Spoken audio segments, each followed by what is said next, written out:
तो आज हम करने जा रहे हैं डेट कोड का क्वेश्चन। पहला क्वेश्चन है टू सम प्रॉब्लम। इसका नाम आपने सुना ही होगा, तो मैं आपको अभी क्वेश्चन दिखाता हूँ, ठीक है। Two sum, okay. तो क्वेश्चन में बोल कर रहे हैं, पहले ये पढ़ता है। Given an array of integers nums and an integer target, return the indices of two numbers such that they add up to target। मतलब क्या है? मतलब कि हमें एक इंटीजर दिया है, इंटीजर एरे दिया है नम्स, और उसका इंटीजर दे रहा है टारगेट जो हमें बनाना है, ठीक है। Return the indices of two numbers such that they add up to target. तो हमें दो ऐसे नंबर बताने हैं पूरे एरे में जो जिसका सम मिला के टारगेट के इक्वल हो जाए, ठीक है। तो अगली लाइन है, you may assume that each input would have exactly one solution and you may not use the same element twice। इसका मतलब है कि हर एक एरे का एक ही सॉल्यूशन हो सकता है और हम सेम एरे को दोबारा, सेम एलिमेंट्स को दोबारा यूज नहीं कर सकते। इसका मतलब है कि सेम एलिमेंट को दोबारा यूज नहीं कर सकते, ये बात ध्यान रखना है, ठीक है। You can return the answer in any order, तो जिस ऑर्डर में आंसर रिटर्न करेंगे वो एक्सेप्ट हो जाएगा, ठीक है। तो अगर आपको मैं एक एग्जाम्पल के थ्रू बताऊँ ये क्वेश्चन चाहता क्या है, तो हम देखते हैं, ठीक है। ये एक टेस्ट केस है, हम कॉपी करते हैं, ओके, एंड हम देखते हैं इसको। तो क्वेश्चन हमसे क्या कह रहा है? क्वेश्चन कह रहा है कि एक मेरे को एरे दिया हुआ है 2, 7, 11 और 15। मेरे को ये बताना है कि ऐसे कौन से नंबर हैं जो टारगेट 9 बना दे इसमें, ठीक है। तो अगर मैं आपसे कहूँ कि लॉजिक बनाना छोड़िए, आप ऐसे बताइए कि दो ऐसे नंबर कौन से हैं अभी के हिसाब से, ठीक है। तो मेरे को दिख रहा है साफ साफ कि दो ऐसे नंबर जो टारगेट 9 बना रहे हैं वो है 2 और 7, ठीक है। कैसे पता चला? अभी तो हम देख के बता रहे हैं, ठीक है, कि 2 + 7 = 9 होता है, पर हम लॉजिक कैसे बनाएं इस चीज़ का, ठीक है। पहला तो हम ब्रूट फोर्स अप्रोच डिस्कस करते हैं, ठीक है, फिर हम आगे सॉल्यूशंस में जाएंगे, आगे ऑप्टिमल सॉल्यूशन देखेंगे। तो सॉल्यूशन क्या है, ठीक है। अगर मैं आपसे कहूँ कि 2, 7, 11, 15 मेरे पास चार वैल्यूज़ हैं। ये मेरे पास num1 है जो मेरा पहला इंटीजर होने वाला है, num2 है जो मेरे पास दूसरा इंटीजर होने वाला है, ठीक है। तो मैं कहता हूँ कि num1 और num2 की वैल्यूज़ मिला के 9 की इक्वल होनी चाहिए इस केस में। Let suppose num1 = x, num2 = y, ठीक है। तो अगर मैं x की वैल्यू आगे लेके जाता हूँ, मतलब अगर मैं इस एरे को ट्रैवर्स करना चाहूँ और इसमें x और y की वैल्यूज देना चाहूँ, ठीक है, तो क्या होगा? अब मैं एक तरीका है कि मैं पोस्ट इंडेक्स पे खड़े होके, अब आप ये बताइए कि अगर मैंने फिक्स कर लिया कि x की वैल्यू 2 है, ठीक है, तो y की वैल्यूज क्या क्या हो सकती है? y की वैल्यूज हो सकती है 7, 11 और 15, ठीक है। तो अगर मैं पहला केस देखूँ कि x की वैल्यू मैंने फिक्स कर ली, तो y की वैल्यू हो सकती है 7, 11 और 15, ठीक है। तो मैं तीनों के साथ चेक करता हूँ, 2 और 7, 2 और 11, 2 और 15, ठीक है। अब मैं कहता हूँ कि 2, 7, 2, 11, 2, 15, ये फर्स्ट केस है जब मैं x = 2 सेट कर रहा हूँ, ठीक है।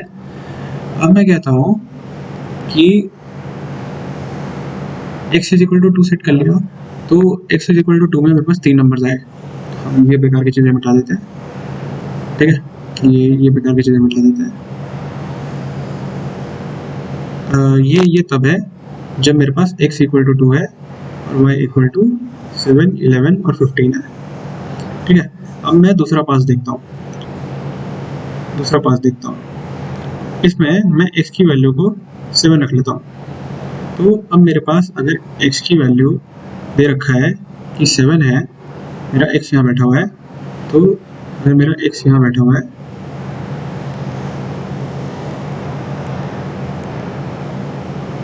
ठीक है, तो मेरी y की वैल्यू क्या हो सकती है? मेरी y की वैल्यू हो सकती है ये और ये, ठीक है। अगर मैं देखूँ तो x की वैल्यू ये और ये हो सकती है। तो मैं, ठीक है, तो मैं क्या करता हूँ, समझने के लिए बता दिया। तो x की वैल्यू अगर 7 है तो y की वैल्यू हो सकती है 2, 11 और 15, ठीक है। y वैल्यू हो सकती है 2, 7 और 15। तो अगर मैं इसको ऐसे लिख रहा हूँ, x और y के फॉर्मेट में लिख रहा हूँ, ठीक है, सारे जितने भी पॉसिबल कॉम्बिनेशन है, ठीक है। तो 2 पहला हो गया अपना x 7 है ना, तो 7, 2, 7, 11 और 7, 15, ये है मेरा 3 वैल्यूज। अगर मैं अपना अब थर्ड पास देखो, मैं एरे को नीचे लिख देता हूँ। एरे है मेरे पास 2, 7, 11, 15, 2, 7, 11, 15, ठीक है। अब मैं अपना थर्ड पास की तरफ जाता हूँ। थर्ड पास की तरफ जाते हैं कि x इक्वल टू, अब मैंने ये वैल्यू हो गई, x की वैल्यू ये हो गई, अब मैं ये देखता हूँ 11, x की वैल्यू को 11 फिक्स कर दिया, तो अब मेरी y की वैल्यूज क्या हो सकती है, एग्जैक्टली 2, 7 और 15, 2, 7 और 15, ठीक है। तो मैं एक अगर पेयर बनाऊँ तो 11, 2, 11, 7 एंड 11, 15, तो ये मेरा 3 पॉसिबल कॉम्बिनेशन है इसमें, ठीक है। क्योंकि मेरे को सेम नंबर यूज नहीं करना है, इसलिए मैं 11 और 11 नहीं लिखूंगा, ठीक है। इसका मतलब समझ रहे हो आप कि 11 और 11 में यूज नहीं कर सकता। फिर फोर्थ पास है कि अगर मैं x की वैल्यू को, मेरे 3 हो गए थे, ये हो गया, ये हो गया, ये हो गया, x की वैल्यू को 15 रख देते हैं। अगर x की वैल्यू को 15 रखा तो y की वैल्यू 2, 7 और 11 हो सकती है। x की वैल्यू अगर 15 है तो 2, 7 और 11 3 वैल्यूज ले सकता है y, सही बात। तो अब मैं इसमें पेयर बना के देखूं तो बन जाए 15, 2, 15, 7, 15, 7, 15, 11, मेरे 3 पेयर्स बन गए, ठीक है। तो अगर मैं पूरा देखूं कि टोटल कितने पेयर्स बन रहे हैं, ठीक है, अगर मैं एक जगह लिखना चाहूँ अपने पूरे पेयर्स तो ये बन जाता है, तो ये बन जाता है 2, 7, 2, 11, 2, 15, 7, 2, 7, 11, 7, 15, फिर बन रहा है 11, 2, 11, 7 और 11, 15, फिर बन रहा है 15, 2, 15, 7, 15, 11। तो ये है मेरे total number of possible combination जो मेरे इससे बन सकते हैं, ठीक है। अब मैं देखता हूँ कि मेरा टारगेट जो है 9 वो कितनों में आ रहा है, ठीक है। तो फर्स्ट वाले पेयर को देखते हैं, 2 + 7, अरे ये तो 9 बन गया, 9 टारगेट के इक्वल है, ये तो पहला केस आ गया, ठीक है, कोई बात नहीं, ठीक है। 2 + 7 ये हो गया 13, ये 17, ये दोबारा 9, ठीक है, अभी दोबारा 9 है। तो अगर एक वेक्टर में इसके इंडेक्सेस पुश करने जाऊंगा तो एक बार 0 देगा, एक बार 1 देगा, फिर दोबारा 1 और 0 दे देगा, तो हम ये डुप्लीकेसी भी हटा दिया। कैसे डुप्लीकेसी हटाएंगे, जैसे ही तुम्हें फर्स्ट पेयर मिले वैसे ही ब्रेक कर दो, वैसे ही प्रोग्राम का फ्लो रोक दो, ठीक है। तो इससे क्या होगा कि अगर तुम्हें 2, 7 मिल गया जो एक पेयर मिला के 9 बन रहा है, तो इसको ब्रेक मार दो, और फिर 7, 2 जब मिलेगा तो वो डिटेक्ट नहीं होगा, मतलब लूप रुक जाएगा, तो आंसर आ जाएगा एक, ठीक है। बाकी हम पेयर सीखेंगे तो इसका 18 बन रहा है, 7 + 11, 18, 7 + 5, 23, 22, 11 + 2, 13, 11 + 7, 18, इसके बाद ये 26, 17, 22 एंड देन 26। तो हम देख रहे हैं कि कोई भी और इक्वल नहीं है, जो कि हमें क्वेश्चन में बोले रखा था, एग्जैक्टली 1 सॉल्यूशन, ठीक है। तो अब देखते हैं कि इसको सॉल्व करके देखते हैं, ठीक है। तो दूसरा टेस्ट केस सॉल्व करके देखते हैं, 3, 2 और 4।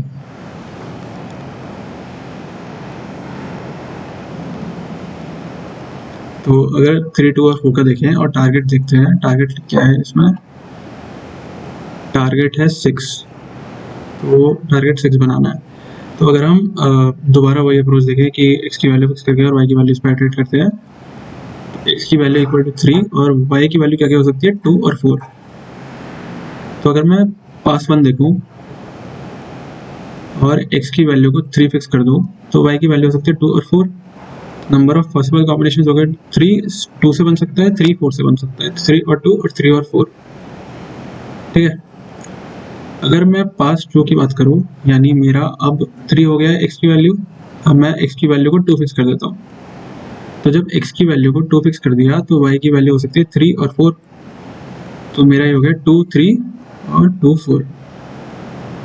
फिर अगर मैं पास्ट 3 की बात करूं, पास्ट 3 मतलब कि आइटरेट कर रहे हैं, दिख रहा होगा आइटरेट कर रहे हैं सीधा सीधा हम एरे को। तो x की वैल्यू को 4 देख रहे हैं, अब x की वैल्यू हो गई 4, y की वैल्यू अब क्या क्या ले सकते हैं 3 और 2। तो नंबर ऑफ पॉसिबल कॉम्बिनेशन हो गए 4 और 3, 4 और 3 और 4 और 2। तो अगर मैं सारे कॉम्बिनेशंस को एक जगह लिखूं,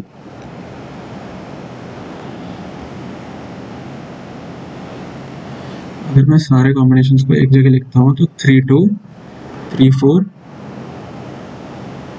2 3 2 4 4 2 एंड 4 3। ठीक है, तो ये हो गया।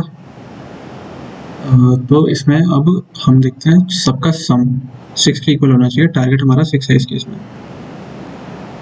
ये रहा 6। ठीक है, तो 3 + 2 5 हो गया, 3 + 4 7 हो गया, 3 + 2 5 हो गया, 2 + 4 6 हो गया, 4 + 2 6 हो गया, 4 + 3 7 हो गया। ठीक है, तो ये 6 आ रहा है हमारे पास टारगेट, तो हमने इन दोनों के इंडेक्सेस को रिटर्न कर देंगे। पर ये जैसे आंसर डुप्लीकेट है तो इस पहले वाले केस पे ब्रेक मार देते हैं। ठीक है, तो अब हम पहले सॉल्यूशन की तरफ, अब इसको कोडिंग के उससे समझते हैं कि 3 2 4 अगर हमारे पास है तो मैं क्या कर रहा हूँ, मैं 3 को इसके साथ चेक करवा रहा हूँ, सेकंड एलिमेंट के साथ चेक करवा रहा हूँ और 4 के साथ चेक करवा रहा हूँ। मतलब जिस एलिमेंट को मैं x मान रहा हूँ उसके अलावा सारे एलिमेंट्स के साथ उसका सम चेक हो रहा है, यानी x का 3 और 2 के साथ हो रहा है। ऐसे ही अगर मैं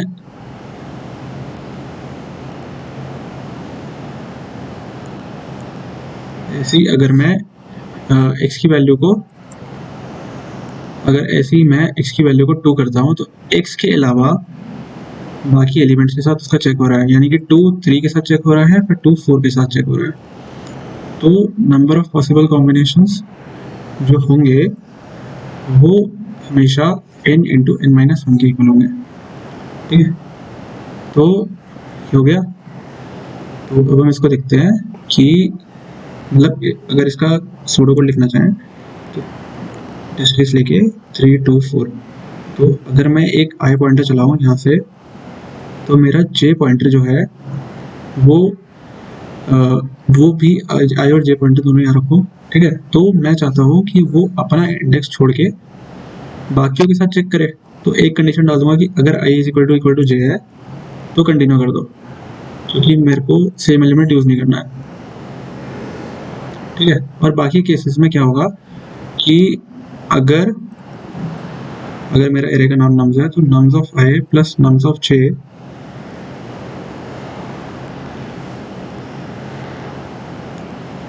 इक्वल टू टारगेट है, तो फिर इन दोनों इंडेक्सेस को वेक्टर में स्टोर कर दो। Vector dot push back i और v dot push back j। ठीक है, तो और इसमें ब्रेक मार दो। ठीक है, इस केस पे ब्रेक मार दो क्योंकि हमें डुप्लीकेशन नहीं लानी है। अगर 2 4 प्रेजेंट है तो 4 2 भी प्रेजेंट होगा, तो दोनों इंडेक्सेस तो ऐड करने नहीं है, एक इंडेक्स ऐड करना है। कोई भी एक इंडेक्स किसी भी ऑर्डर में ऐड कर सकते हैं, लिखा हुआ है।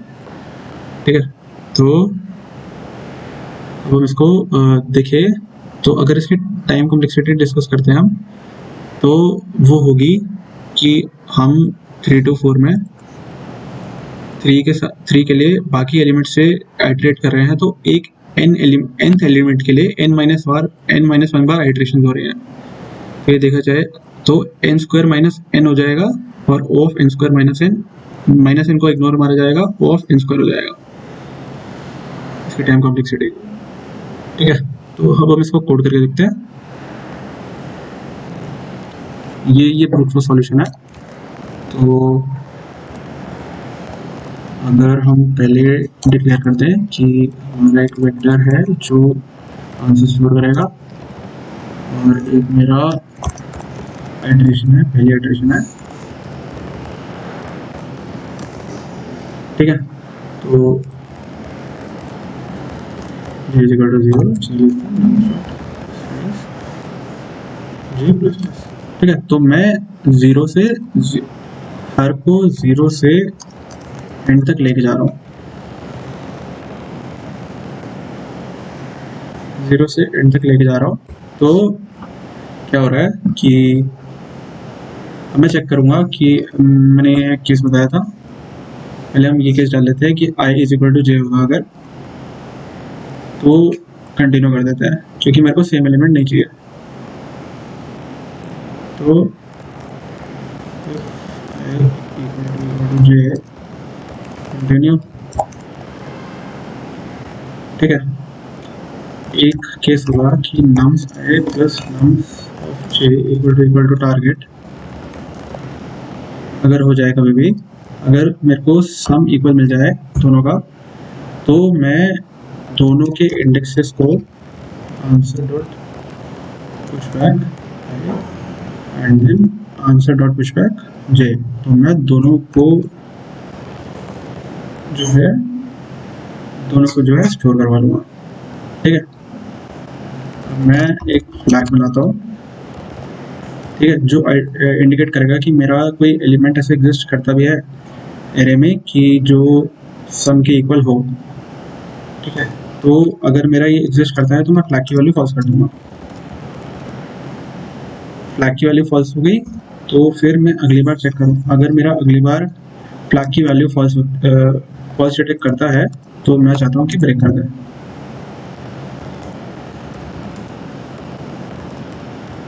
ठीक है। और अगर ऐसा नहीं हुआ, अगर मतलब ये केस एक भी बार नहीं आता है, सपोज कि अगर एक ये है कि 1 2 3 का एरे है और मैं चाहता हूँ कि टारगेट मेरा है 7, ठीक है। तो मैं देख रहा हूँ कि 1 + 2 + 3 होल को भी ऐड करेंगे तो भी 7 होगा, 5 + 1 6 हो जाएगा, ठीक है। तो 1 2 बना लो या 1 3 बना लो या फिर 2 3 बना लो या 1 3 बना लिया, ठीक है। तो ये बना लो, तो इनमें से कोई भी ऐसा एलिमेंट नहीं है, ये हो गया 3, ये हो गया 4, हो गया 5, तो ऐसा कोई भी पेयर नहीं है जो इसके इक्वल हो। तो ये चाहता है कि लास्ट में -1 रिटर्न कर दे, तो ये केस है जिसमें फॉलो ही नहीं होगी वो चीज़, ठीक है। तो लास्ट में लूप के बाद मैं लिखता हूँ कि अगर नॉट ऑफ फ्लैग, तो मैं चाहता हूँ कि रिटर्न कर दे -1 इस मेरा रिटर्न कर दे आंसर, ठीक है। करके देखते हैं,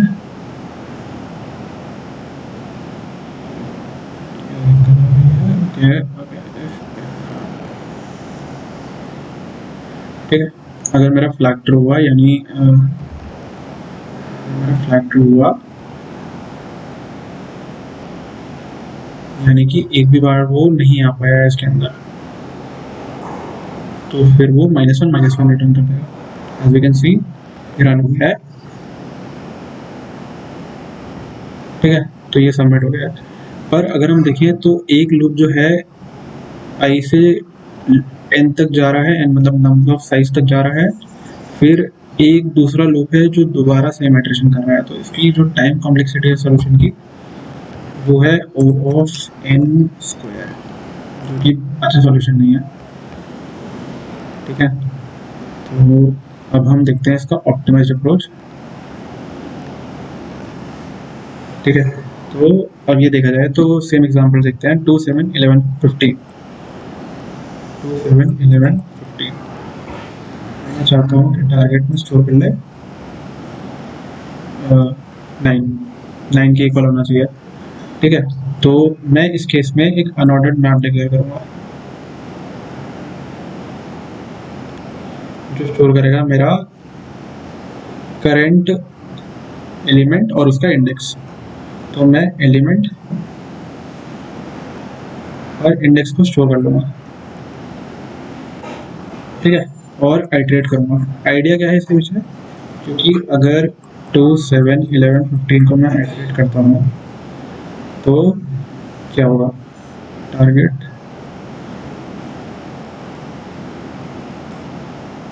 अगर 9 है तो अगर मैं 2, 7, 11, 15 को आइट्रेट करना चाहूँ तो क्या एक डिफरेंस वैल्यू बना लेते हैं। एक बात है, अगर हम सीधा इसका वो देखें कि दो एलिमेंट्स ऐड करके क्या बनाते हैं, ठीक है, ये देखते हैं कि दो एलिमेंट्स ऐड करके क्या बनाएंगे। मैं अगर 9 बन रहा है, ठीक है, 9 किससे बन रहा है, 2 + 7 से 9 बन रहा है, यानी x + y से 9 बन रहा है, ठीक है। तो अगर मैं ये देखूं कि x + y इक्वल टू 9 है, तो यानी कि अगर मैं y को साइड भेज दूं तो 9 - y = x हो जाएगा, ठीक है, 9 - y = x हो जाएगा। तो अगर मैं अपने y को nums of j से रिप्लेस कर दूं, nums of i से रिप्लेस कर दूं, तो मेरे को सिर्फ x ढूंढना है, ठीक है। तो अगर मैं इसको nums of i मान रहा हूँ, तो 9 - 2 = 7 ढूंढना है मेरे को बस पूरे एरे में। अगर 7 है तो मतलब कि ऐसा कोई पेयर एग्जिस्ट करता है, वरना ये पेयर एग्जिस्ट नहीं करता, ठीक है। तो अगर मैं आइट्रेशन शुरू करूँ, ठीक है, तो मैं nums of i की वैल्यू अगर नहीं समझ आए तो दोबारा समझाते हैं, ठीक है। वो वाली बात दोबारा एक बार बोल देता हूँ कि अब देखिए,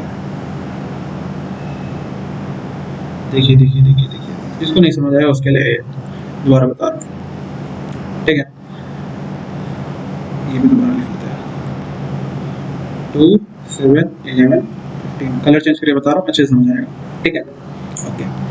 तो अगर मेरा टारगेट है 9, ठीक है, तो 9 किस किस के कॉम्बिनेशन से बन सकता है इस एरे में, आप देख के बताइए, लॉजिक छोड़ दीजिए, ठीक है। तो ये बन रहा है, अगर मैं दो एलिमेंट चाहूँ x और y की, मैं कहता हूँ x और y के कॉम्बिनेशन से बनेगा, इस x और y के कॉम्बिनेशन से बनेगा, हमेशा x और y के कॉम्बिनेशन से बनेगा, ठीक है, हमेशा x और y के कॉम्बिनेशन से 9 बनेगा, यानी x + y का सम = 9 होने वाला है, उससे बड़ा छोटा नहीं हो सकता, सीधी सी बात है। अगर x + y = 9 है तो इसका सीधा सा मतलब है कि अगर मैं इस y को nums of i से रिप्लेस कर दूं, x + nums of i, क्योंकि अगर मैं आइट्रेट करना चाहूँ, सपोज मेरे को एक एलिमेंट पता है, ठीक है, दूसरा एलिमेंट नहीं पता है, क्योंकि एक बार में मैं आइट्रेट कर रहा हूँ और मैं कहता हूँ दूसरा निकाल लेते हैं, ठीक है। तो x की वैल्यू 9 - nums of i हो जाएगी, ठीक है।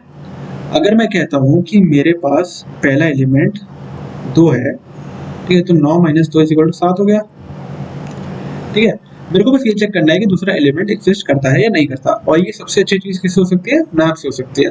क्यों, क्योंकि मेरे पास अगर रहता रहे कि रिकॉर्ड की कौन कौन से एलिमेंट आ चुके हैं मैप में, ठीक है, तो उससे मैं O(1) में चेक कर सकता हूँ कि एलिमेंट एग्जिस्ट करता है या नहीं करता है,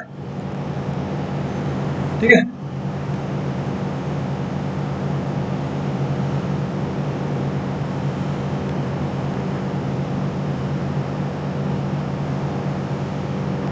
ठीक है, इसको सिंपल भाषा में हैशिंग बोलते हैं, ठीक है। तो मैं हैश कर रहा हूँ, हैशिंग का मतलब होता है कि एक वैल्यू को, हैशिंग का मतलब होता है कि की वैल्यू पेयर में स्टोर करना, बेसिकली अभी के लिए मान लो, ठीक है, और भी थोड़ा कॉम्प्लेक्स होगा, अभी के लिए मान लेते हैं की वैल्यू पेयर में स्टोर कर रहे हैं, ठीक है। तो अब हम इसको कहते हैं कि दूसरा टेस्ट केस देखते हैं, 3, 2, 4, ठीक है, टारगेट है मेरा इस केस में 6। अब मेरे को दिख रहा है कि 4 और 2 6 बनाता है, ठीक है, तो मैं इस केस में कहता हूँ कि x + y मेरा 6 बना रहा है, x + y 6 बना रहा है मेरा। अगर मैं कहूँ कि x = 6 - y हो जाएगा, तो मैं कुछ गलत कह रहा हूँ, मैं कहता हूँ x = 6 - y हो जाएगा, कुछ गलत कह रहा हूँ, नहीं कह रहा। मतलब अगर मैं ये एलिमेंट को nums of i मान लूँ, 6 - y को 6 - nums of i मान लूँ, तो कोई दिक्कत है नहीं है, क्योंकि मैं y की वैल्यू को चेंज करे जा रहा हूँ। y की वैल्यू के लिए मेरे को x की वैल्यू चाहिए, तो मैं 6 में से 3 को माइनस करूंगा तो 3 मिलेगा मेरे को। और इसमें दिक्कत क्या होगी, अगर मैं पहले से स्टोर करके रखूंगा तो वो कहेगा कि 3 तो प्रेजेंट है, तो वो 3 को देख नहीं पाएगा, तो मेरे को पहले से स्टोर नहीं करना है, मैं आइट्रेशन के टाइम पे स्टोर करूंगा एलिमेंट्स को। ठीक है, तो अगर मैं देखूं कि 3, मैं अभी 3 पे हूँ, मेरा पॉइंटर 3 पे पड़ा हुआ है। ठीक है, ड्राई रन करके देख रहे हैं सॉल्यूशन को जो मैंने बताया। सपोज मेरा पॉइंटर पड़ा है 3 पे मेरा पॉइंटर पड़ा है 2 4। ठीक है, मैं कहता हूँ कि मैं आया इस पे, अब मेरी इस वैल्यू को देखता रहो। ठीक है, y minus nums of i, इसको देखता रहो, नम्स ऑफ i को ऑब्जर्व करना। तो अगर मैं इसको देखता रहूँ तो मेरी क्या वैल्यू क्या है, सॉरी ये था target minus nums of i। ठीक है, टारगेट तो 6 है, वो तो फिक्स रहेगा, नम्स ऑफ i जो है एक वेरिएबल है, अलग होगा। ठीक है, तो और मेरे साथ एक मैप है साथ साथ, जिसको मेरे को वैल्यू के साथ दिखाना है। ठीक है, अब मैं कहता हूँ मेरे को वैल्यू के साथ इसको दिखाना है, तो मैं क्या करूँगा कि एक मैप बनाते हैं इंट और इंट का, जिसमें मैं एलिमेंट और उसका इंडेक्स स्टोर करने वाला हूँ।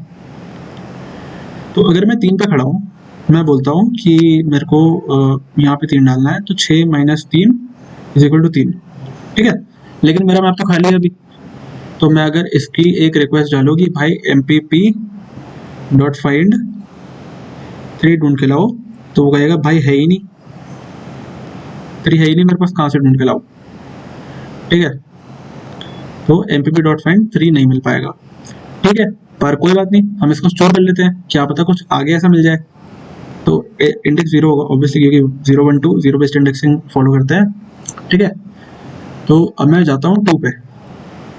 ठीक है, इसको मिटाएं आगे करें, बताओ। तो आगे कर लेते हैं। ठीक है, इसको मिटा देते हैं, जगह थोड़ी कम है। ठीक है, इसको मिटा देते हैं। ये था t minus nums of i, और t की वैल्यू 6 है। ठीक है, अब मैं कहता हूँ 6 माइनस 2 प्रेजेंट होगा या नहीं होगा। 6 माइनस 2 एरे में प्रेजेंट होगा 4। 6 माइनस 2 क्या होता है 4। अब मैं यहाँ पे हूँ, अभी मैं यहाँ पे हूँ। ठीक है, अभी मैं यहाँ पे हूँ, मैं कहता हूँ 6 minus 2 is equal to 4 present है एरे में। मैप में जाके देखा, मैंने कहा यार 4 की तो कोई एंट्री ही नहीं है। ठीक है, तो कहता ठीक है यार कोई बात नहीं यार, मैं 2 को तो स्टोर कर लूँ, क्या पता आगे कोई मिल जाए जो जिसको 2 चाहिए हो। ठीक है, मैं और आगे बढ़ गया। ठीक है, अब मैं गया 4 पे, मैंने कहा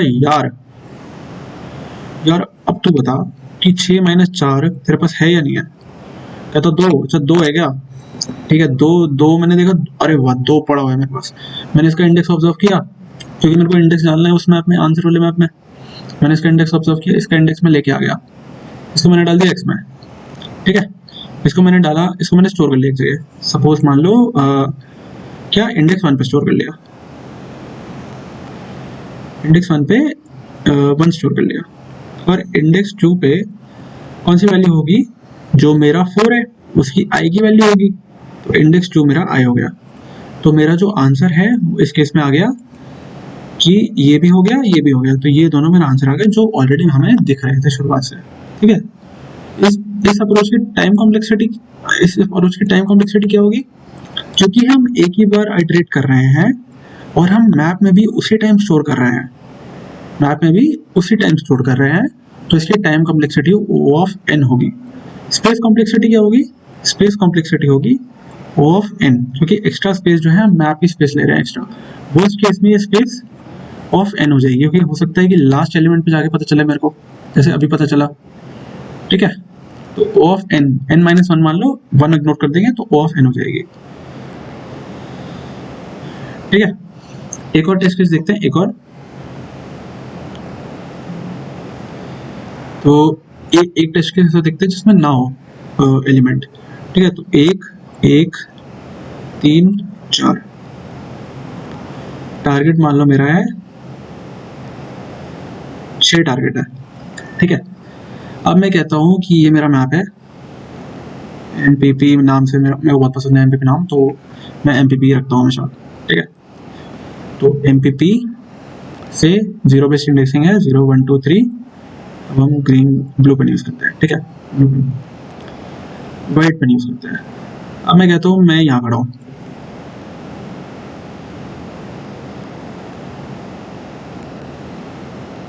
मैं कहता हूँ मैं यहाँ खड़ा हूँ।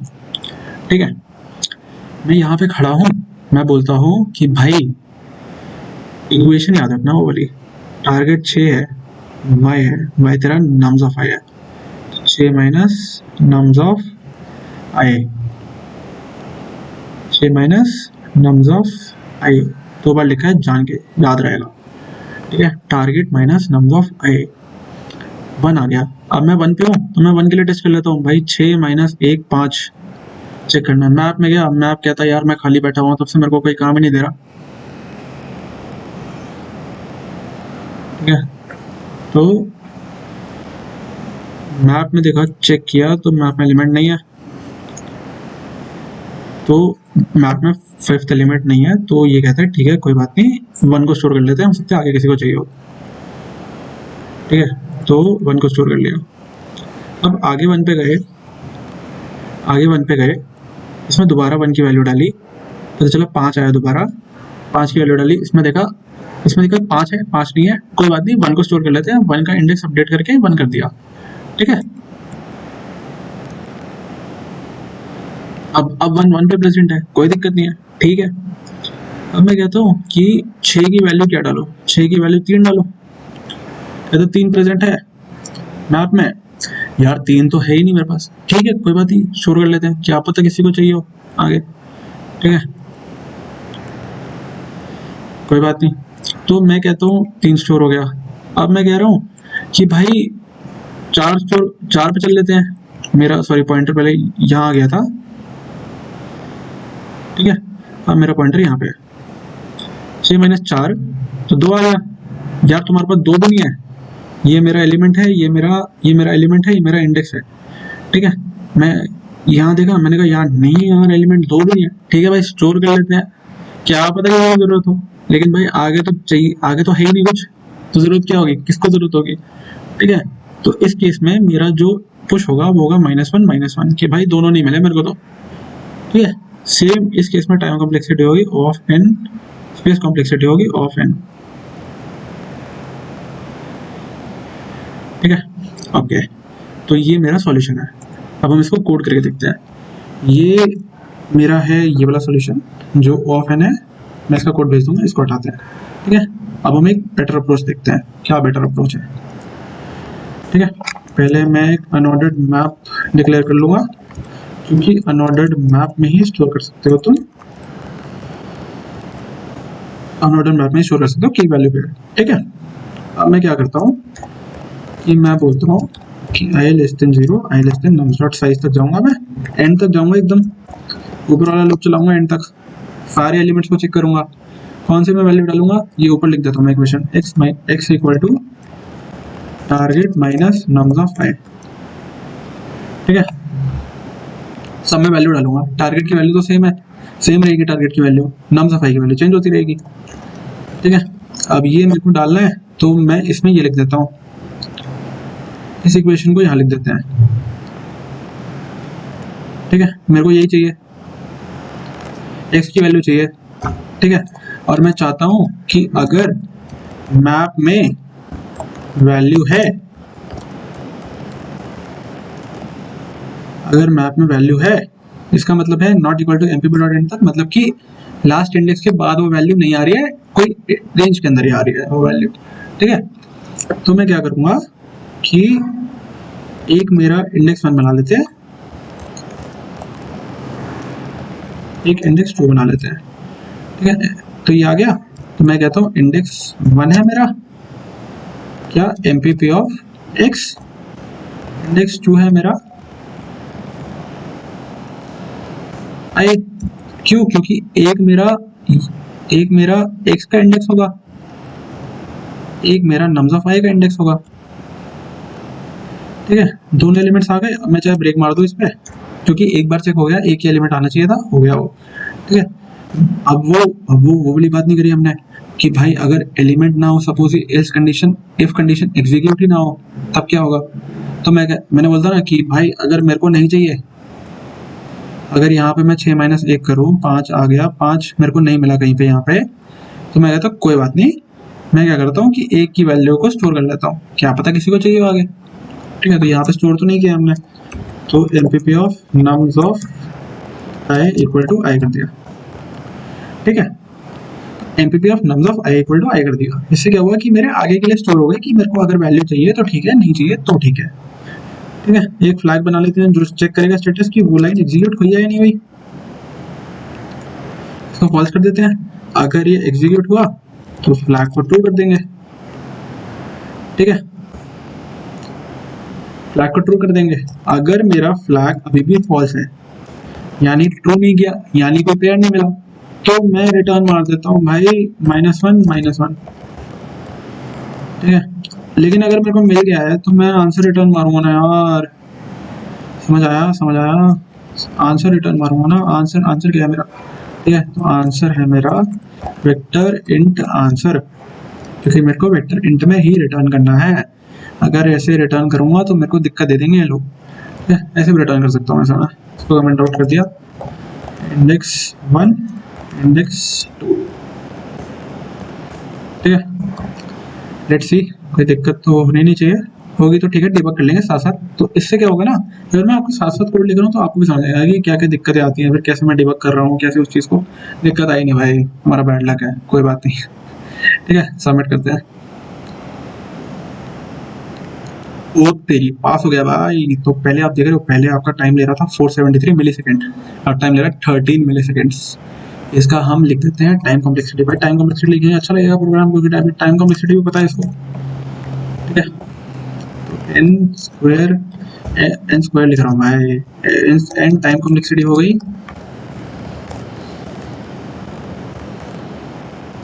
और मेरा ओ ऑफ एन स्पेस कॉम्प्लेक्सिटी हो गई, क्योंकि एक मैप यूज कर रहा हूँ मैं बस, और कुछ भी यूज नहीं कर रहा हूँ, ठीक है। तो ये मेरा हो गया समाप्त। ये हो गया हमारा टू सम का क्वेश्चन। देख रहे हो, पहले हमने क्या किया, हमने ब्रूट समझा, ब्रीफ कर रहा हूँ पूरा, ठीक है। पहले हमने ब्रूट सॉल्यूशन समझा, जिसमें हमने एन स्क्वायर वाली अप्रोच देखी, सारे कॉम्बिनेशंस निकाल रहे थे, ठीक है। सारे कॉम्बिनेशन निकाल के हमें लगा यार ये कौन है यार, कौन करेगा इतना। इंटरव्यू में बोलोगे वो गया चप्पल उठा के मारता हूँ तो, ठीक है। तो ऑप्टिमल देखा, फिर हमने ऑप्टिमल में क्या किया, हमने एक अनऑर्डर्ड मैप बनाया। अनऑर्डर्ड मैप में बोला कि भाई x plus y is equal to, अगर सम होता है x equal to sum minus y भी तो हो सकता है। तो अगर मेरा सम माइनस वाई एग्जिस्ट करता है, तो मैं कहूँगा कि भाई पूरा पेयर एग्जिस्ट करता है, क्योंकि x तो एग्जिस्ट, y तो एग्जिस्ट करता ही है। अगर x भी एग्जिस्ट करता है तो पेयर बन गया, नहीं तो -1 तो है ही रिटर्न करने के लिए, कुछ ना हुआ तो, ठीक है। तो ये हो गया हमारा टू सम प्रॉब्लम। आगे सॉल्यूशंस करेंगे। ये मेरी फर्स्ट वीडियो थी तो मैंने सोचा कि थोड़ा आसान क्वेश्चन लेते हैं, ठीक है,